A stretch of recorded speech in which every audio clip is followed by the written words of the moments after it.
Assalamu alaikum. We will continue the remaining chapters of the novel. Actually, we are going to deal with the last 5 chapters. They are the end of the chapters. So in these chapters, we will shed light on the end of the main character, that is Heathcliff,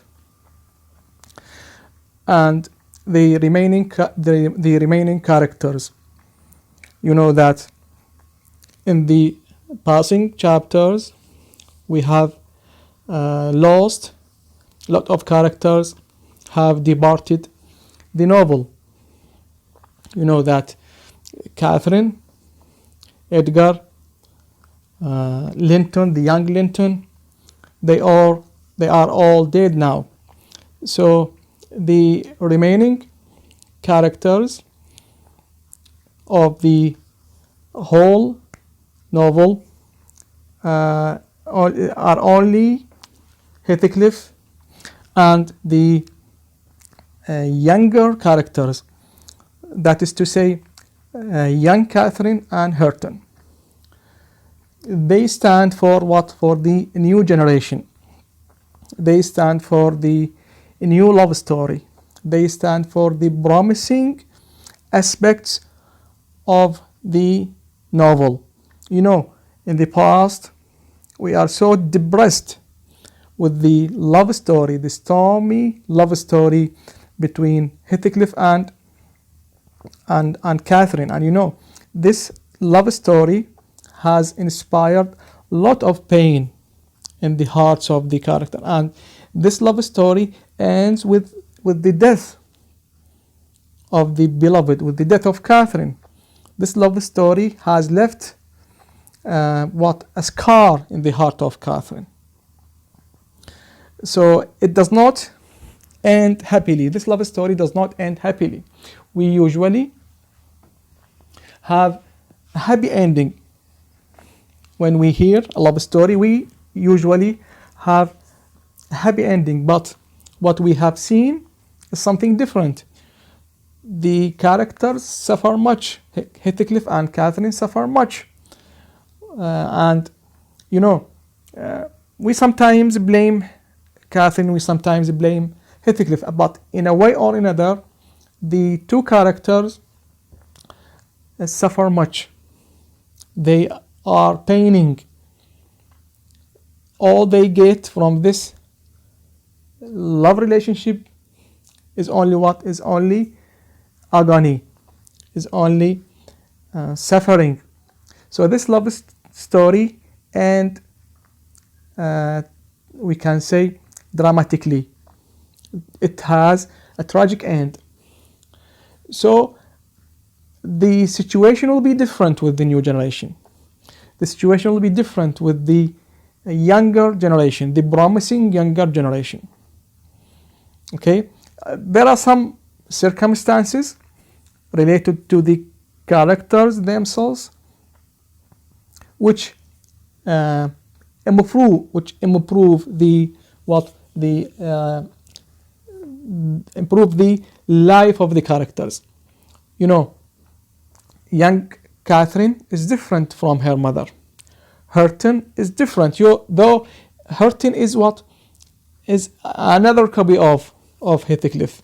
He has faced the same troubles. He has faced the same situation that Heathcliff faced in his earlier life. But still, Hareton is a different version, a different character. He is different from Heathcliff. He has the ability to change. He has the mood to change for the betterment. So in these chapters, the last 5 chapters, we are going to shed light on the last days of Heathcliff's life and the promising characters, the new generation, the new lovers, that is to say Hareton and young Catherine. You know that our story is narrated by two characters. Our novel is narrated by two characters. The major character, the basic narrator, is Lockwood. Okay, Lockwood's visit to Wuthering Heights sparks the storytelling. So basically, the main character, the main narrator, is Lockwood, and then Lockwood narrates to us via Nelladine. Nelladine is going to be the secondary narrator, though she has narrated the major part of the novel. She takes the responsibility of telling the whole part, the major part of the novel. But this happens through whom? Through Lockwood. We hear from Lockwood. We are reported the actions through Lockwood, but Lockwood does not witness everything. The story begins with the present, and then we have a flashback. You know the meaning of flashback? Flashback is narrating something from what? From the past. So the novel, this is a very important point. You have to keep it in your mind. So the novel begins with the present, and then we have flashback. Flashback means narrating something from the past. So the flashback takes place, or is narrated. The story of the flashback is narrated through Nelladine. So the major narrator is Lockwood, and though he has narrated to us the smaller part of the novel, but still the story begins with Lockwood and it ends with Lockwood, and what happens in between is narrated through Nelladine. So Nelladine is the minor, is the secondary narrator. She narrates to Lockwood, and we hear from Lockwood. We are reported the actions through Lockwood. So we never hear from Nelladine. We hear from Lockwood. So the last five chapters are going to be narrated by Lockwood again. So Lockwood will take the responsibility of narrating the remaining parts of the novel. So we are back to hear from Lockwood. Lockwood is going to narrate the remaining parts of the novel. So this is called a story within a story. This is called a story within a story, and it also it follows the technique of flashback. The main story is what? Lockwood's visit to Wuthering Heights, and you know the troubles that he has faced when he meets the two families, especially in Wuthering Heights, when he meets Heathcliff, when he when he sleeps at that isolated room, and he has faced there the ghost of Catherine. So this is the main story, and then we are back to be within the main story at the end of the novel. The last 5 chapters we are going to be within the main story, and the story within story is what has been narrated by Nelladine. The story of the past of the two families. This is the secondary story. So we have a story within a story. The main story is related to Lockwood's visit to Wuthering Heights, and the The other story, it is the major story. We are following the major story actually, but this does not happen without what? Without the occurrence of the main story, without the occurrence of Lockwood to Wuthering Heights. You know, the visit of Lockwood to Wuthering Heights sparks the main story. It sparks. It begins the main story, and then Lockwood meets Nilladeen. Nilladeen narrates the past of the two families, the past of Heathcliff, okay, the past of the younger characters, and Lockwood narrates to us in his diary the two stories, okay. So the main story is related to Lockwood's visit to Wuthering Heights, and the secondary story, the other story, is related to what? To the narration of Nilladeen.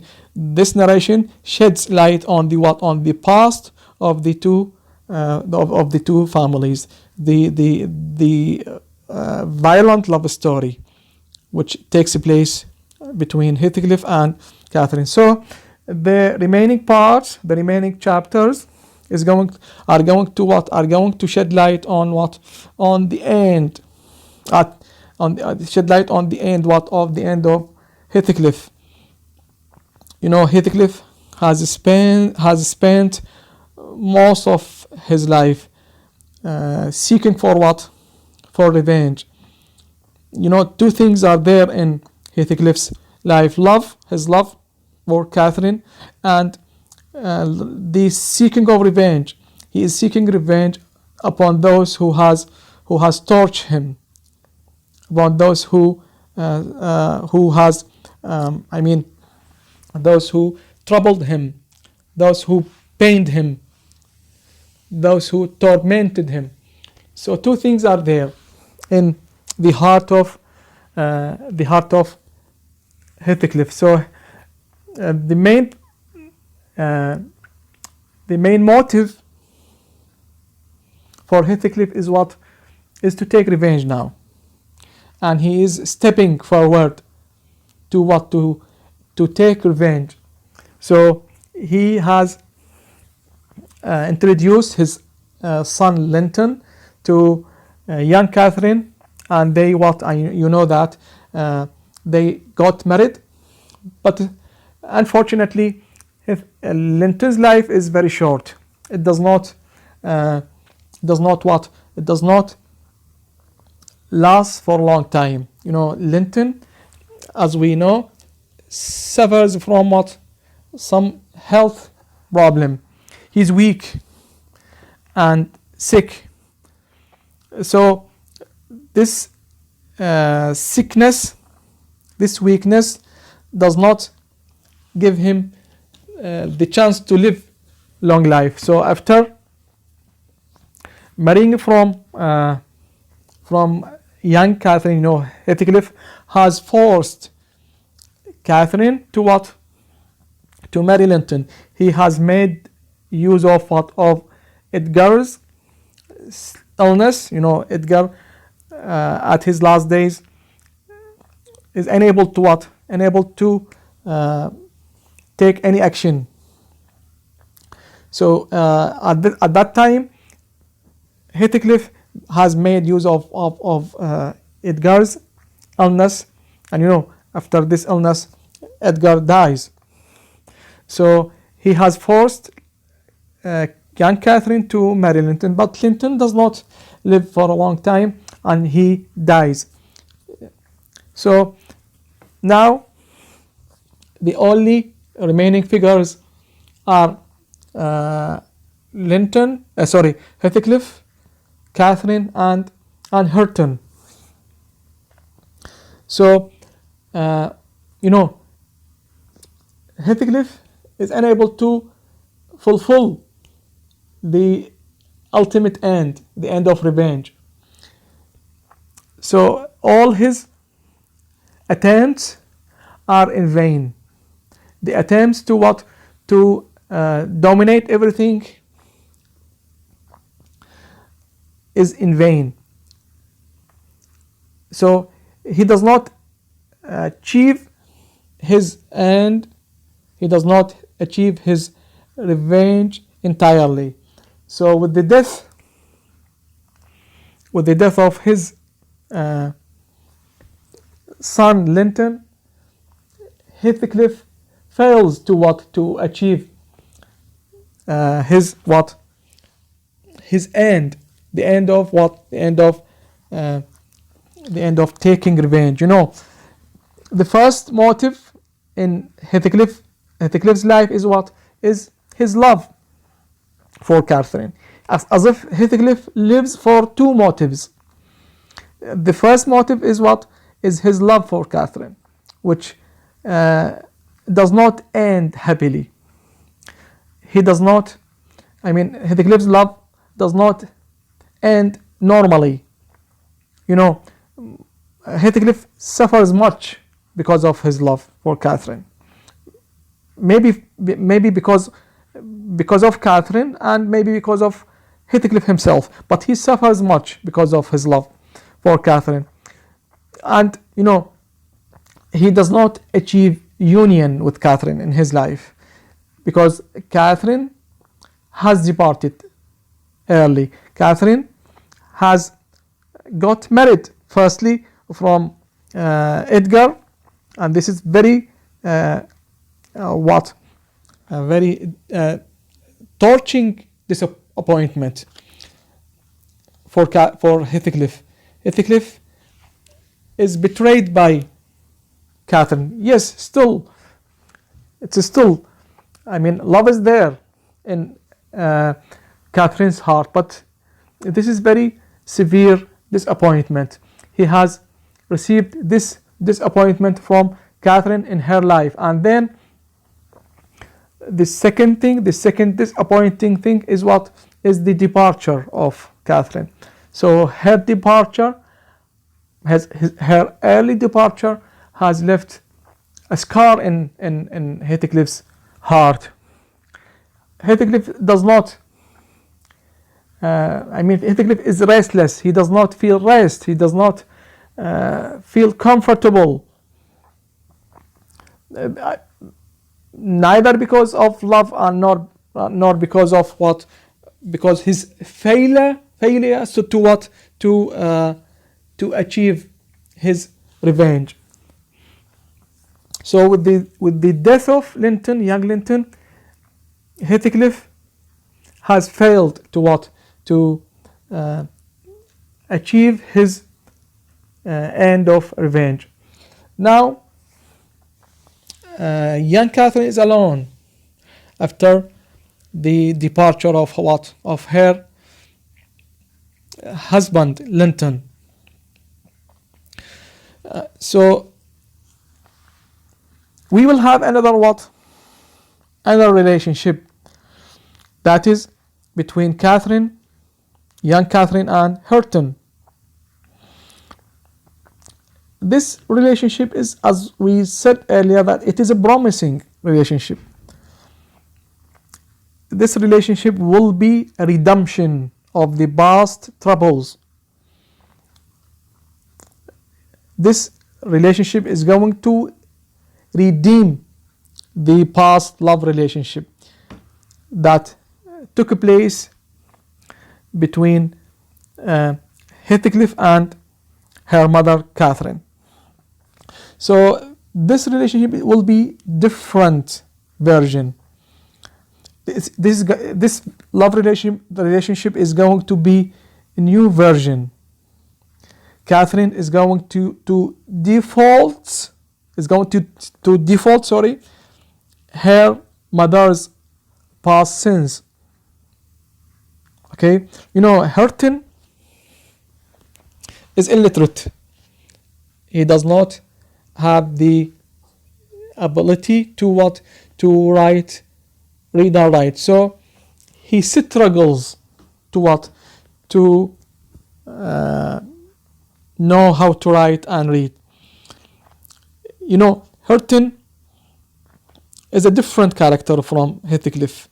Yeah, it's true that Heathcliff's character cast a shadow on Hareton's life, because yeah, you know, Heathcliff lives the same situation that Hurton lives the same situation that Heathcliff has lived in the past, but they are different. Heathcliff and Hurton are different. Hurton has the ability to change himself, has the ability to what? To improve himself. So he struggles to read and write. Though these trials, though these attempts are ridiculed by Catherine at the beginning.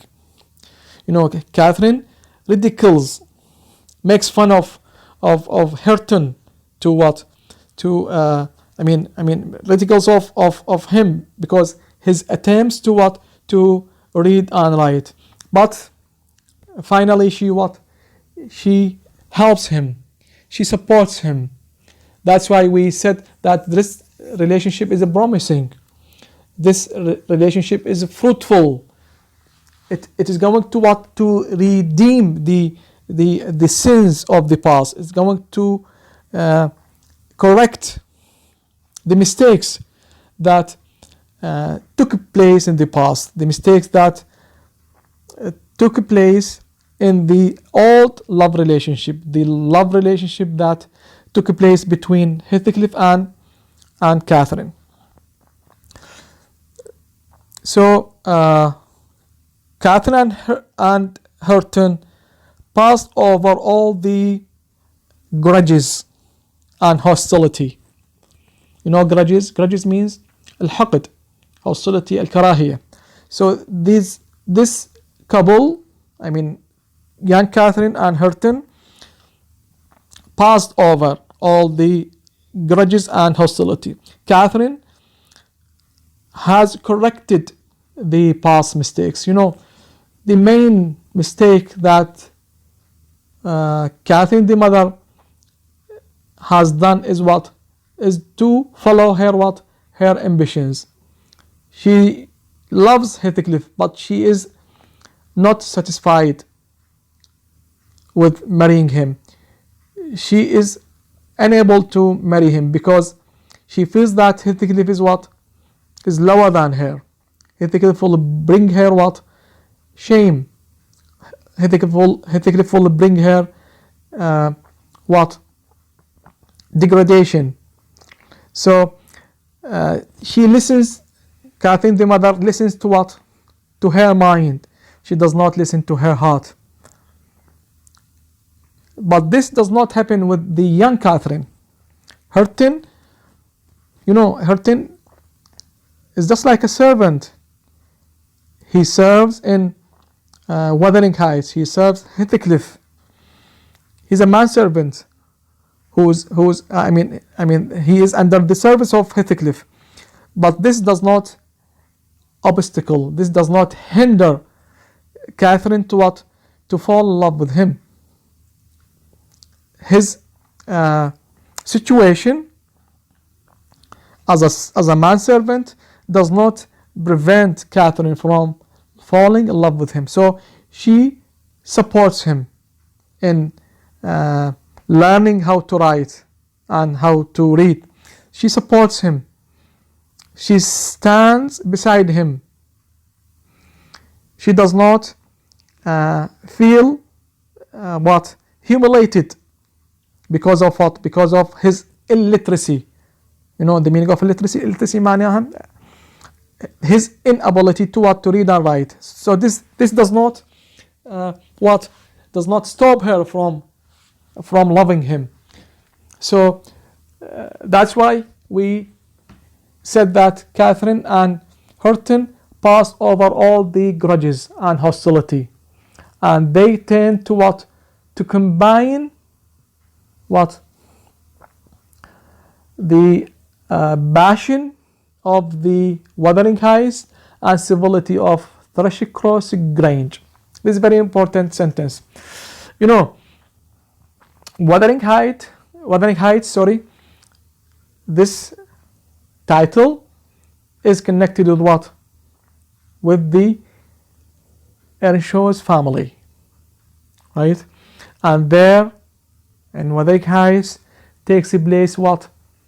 the violent love relationship, the violent passion, the passion between Heathcliff and Catherine. So Wuthering Heights witnesses the what?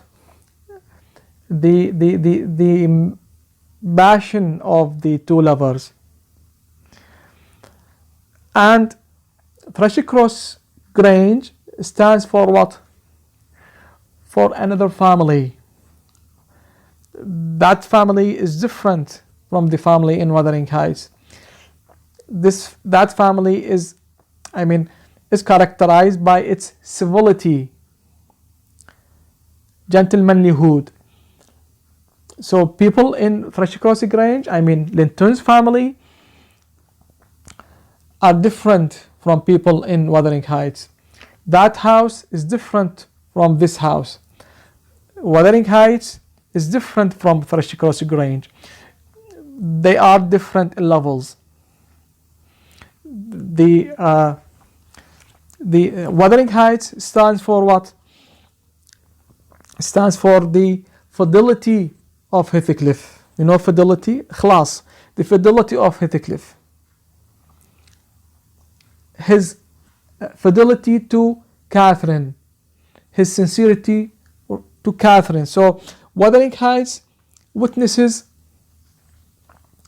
the fidel relationship, the sincere relationship that takes place between Heathcliff and Catherine.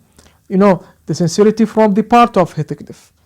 Catherine was not sincere. She was infidel to Heathcliff. Okay, but Heathcliff is the symbol of sincerity. Heathcliff is the symbol of what? Of fidelity. The fidelity of love, the sincerity of love. So the relationship between young Catherine and Hurton stands for what? For this mixture, stands for this fusion between the two houses.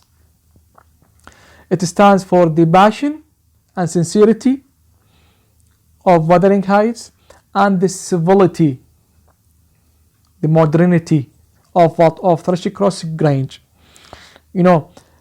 Hurton is just like Heathcliff.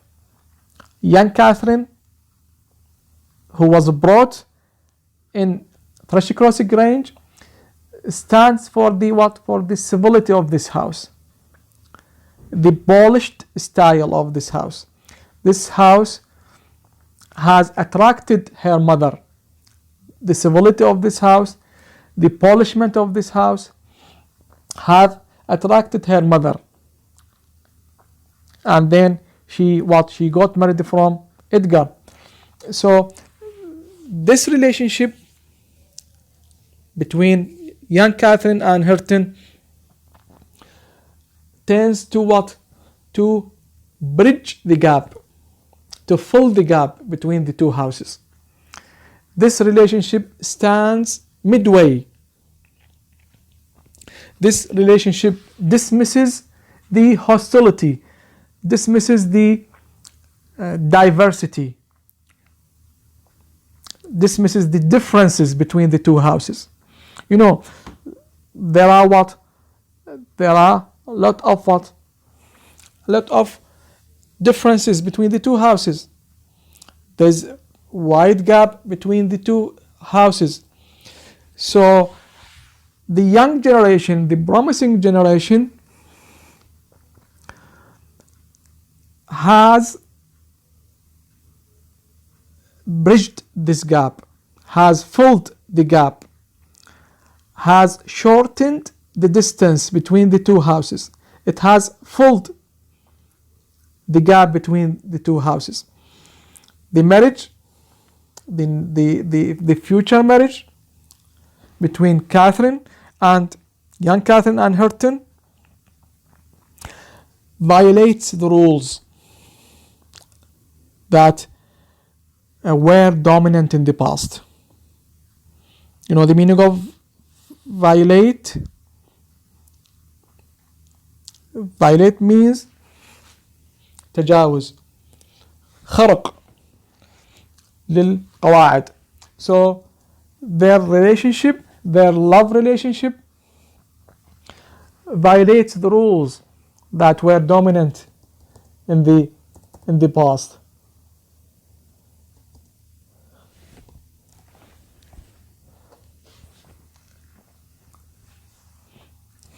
So they are successful. Young Catherine and Hurton are successful. They succeed to what? To live normally. They succeed to follow the normal norms of love. Norms معناها سياقات. Normal طبيعية. The normal norms of love are followed by the young generation, by the new lovers, the young lovers. Their love relationship ends happily. They end with marriage. They both get married. So their relationship is positive. It is fruitful. It is successful. It ends happily. It brings what? Their love relationship brings satisfaction for the lovers, brings ecstasy for the lovers, brings happiness for the lovers. They have not faced troubles. They have not suffered much as Heathcliff and Catherine.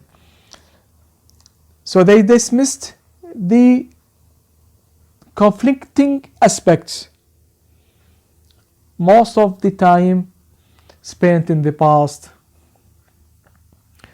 I mean, the relationship between Heathcliff and Catherine was under pressure all the time. Love has pressed the two lovers, the old lovers, Heathcliff and Catherine. But love in the new generation is different. Their love dismisses the conflicting aspects. There is no conflict. There is improvement. Young Catherine helps Hurton to what? To develop himself. She helps him to what? To improve himself. She supports him. She's different from her mother. She has passed all the sins her mother did in the past. You know, her mother does not help Heathcliff, does not help him to what? To support himself, does not help him to improve himself. Right? She has run away from him. She has run away from his mistakes. She has run away from his what? His degradation, right? She was not positive with Heathcliff. Her daughter is different. Her daughter supports Hurton to improve himself. Supports him. She has given him her hand. She has raised him up. Right? She has supported him to what? She has supported to learn, to read and write, to be a different man, right? So they inherit the wealth of the two families.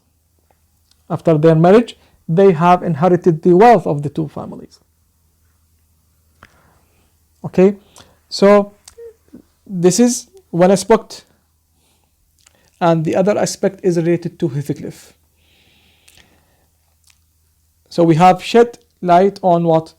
On the end of the relationship between young Catherine and Hurton, and now we are going to what?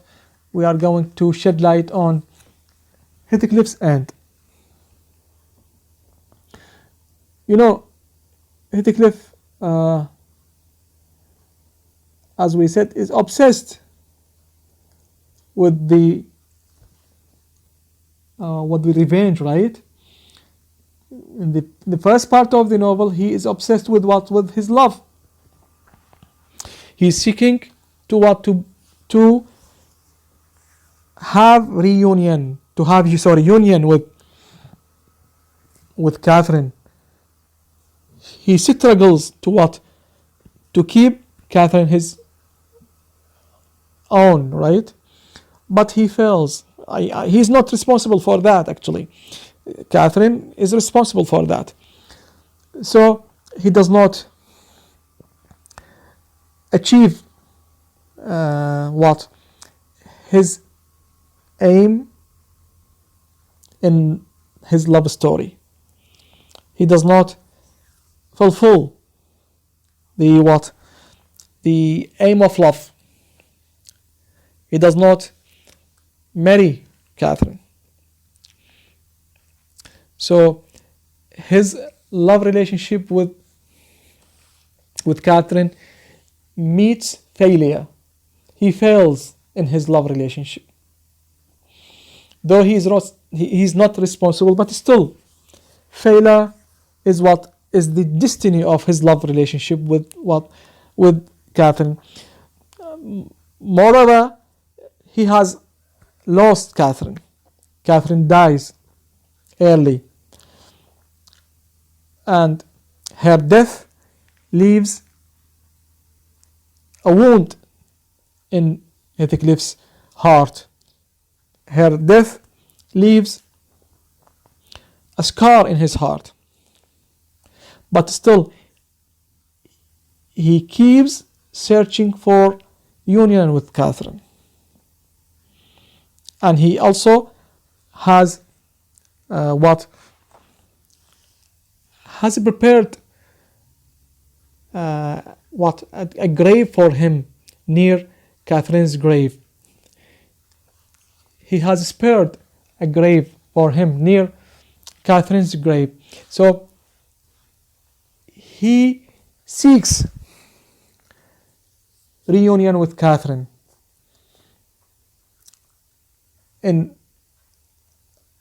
afterlife, and he keeps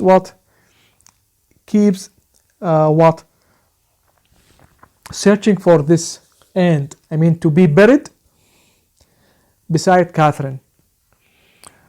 So in his last days, he begins to talk to Catherine as if Catherine is before him. So he keeps talking to Catherine, and he tells Nelly that Catherine is there, and he talks with her. So this is as if this is the sign of death.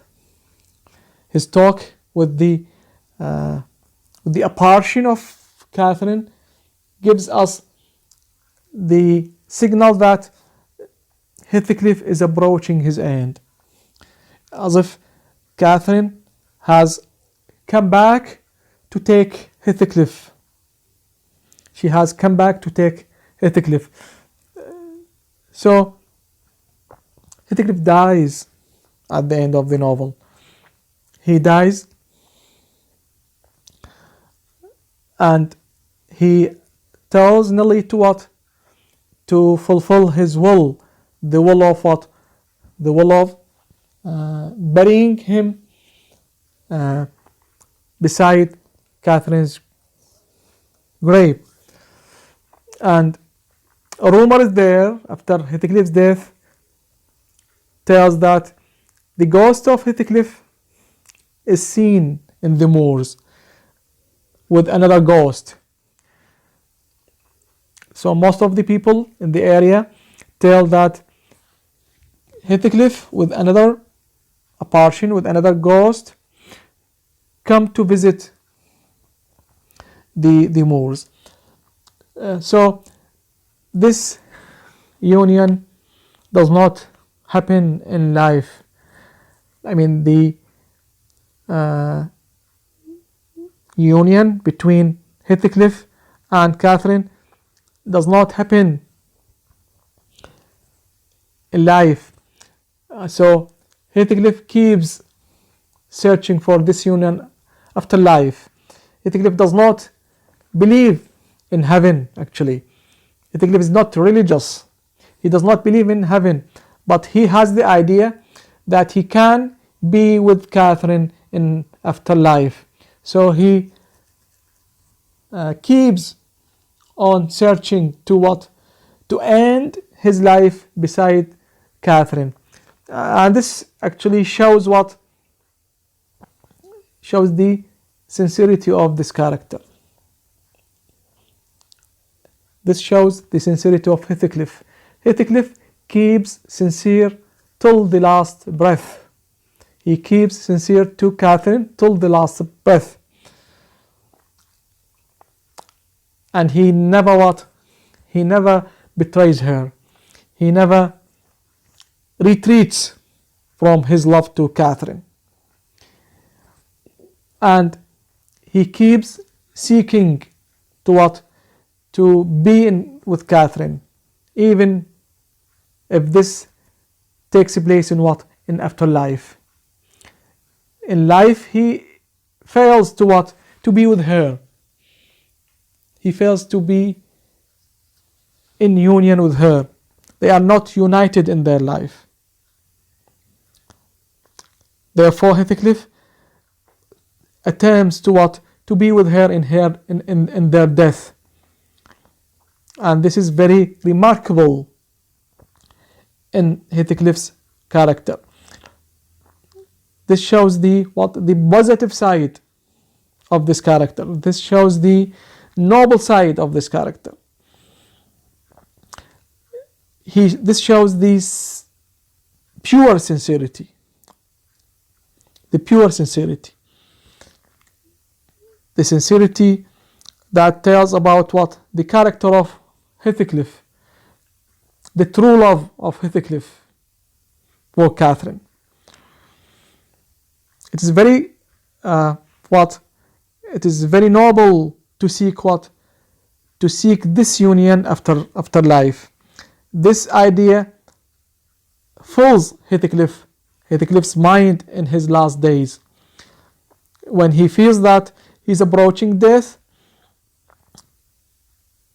he begins to what? To see the ghost of Catherine. It is a part of hallucination, but this is the romantic hallucination.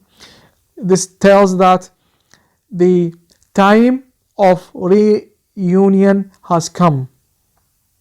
This tells that Catherine comes to what? To be with Heathcliff, comes to invite Heathcliff, to invite him to be what? To be together in that what? In that afterlife world. So this hallucination tells that the time of being together has come. So the reunion between the two lovers is not achieved in life. It is only achieved in afterlife. So the novel ends in this way. It ends tragically. It ends with what? With the death of the two lovers. But we have two facets for this love. One is related to Heathcliff and one is related to Catherine.